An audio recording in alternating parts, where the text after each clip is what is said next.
আল আকসা নিয়ে ইসরায়েলকে হামাসের নতুন হুঁশিয়ারি। বিস্তারিত সংবাদ। ফিলিস্তিনের স্বাধীনতাকামী সংগঠন হামাস সতর্ক করে দিয়েছে, আল আকসা মসজিদের ইসরায়েলের রেড লাইন অতিক্রম করলে তার ফল ভালো হবে না। ইসরায়েলি ধারাবাহিক আক্রমণ এবং বসতি স্থাপনাকারীদের অনুপ্রবেশ থেকে পবিত্র স্থান রক্ষা করার অঙ্গীকার করেছে হামাস। গোষ্ঠীটি বলেছে, যে কোনো মূল্য তারা আল আকসা পবিত্রতা রক্ষা করবেই। হামাসের জ্যেষ্ঠ কর্মকর্তা এবং গোষ্ঠীটির আল কুদুস বিষয়ক কার্যালয়ে প্রধান হারুন নাসের আল দিন শুক্রবার এক বিবৃতিতে জানান, পবিত্র স্থানটি ধর্মীয় এবং জাতীয় ক্ষেত্রেই অগ্রাধিকার পাবে। নাসের আল দিন বলেন, আল আকসা একটি রেড লাইন। আমরা মসজিদ এবং জেরুজালেমের বিরুদ্ধে দখলদারদের বিরুদ্ধে পূর্ণ পরিকল্পনা কার্যত করতে দেব না, তাতে যতই মূল্য চোকাতে হোক না কেন। তিনি ইসরায়েলি দখলদার পুলিশ বাহিনী এবং বসতি স্থাপনাকারী দ্বারা ফিলিস্তিনের ইবাদতকারীদের আল আকসা প্রাঙ্গণে প্রবেশ করতে বাধা দেওয়া এবং বল প্রয়োগ এবং ইহুদিকরণ নীতির মাধ্যমে একটি নতুন স্থিতিগতা আরোপের প্রচেষ্টার নিন্দা করেছেন। নাসের বলেন, এই আক্রমণগুলি দখলদারদের আল আকসা তার জনগণের কাছ থেকে বিচ্ছিন্ন করা এবং এর উপর পূর্ণ নিয়ন্ত্রণ আরোপে পদ্ধতিগত পরিকল্পনা অংশ।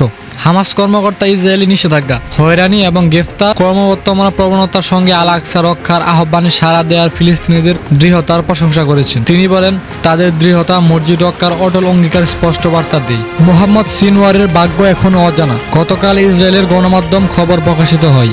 দেশটির প্রতিরক্ষা বাহিনী IDF মুখপাত্র বলেন, তারা সক্রিয়ভাবে খুঁজছেন তাকে।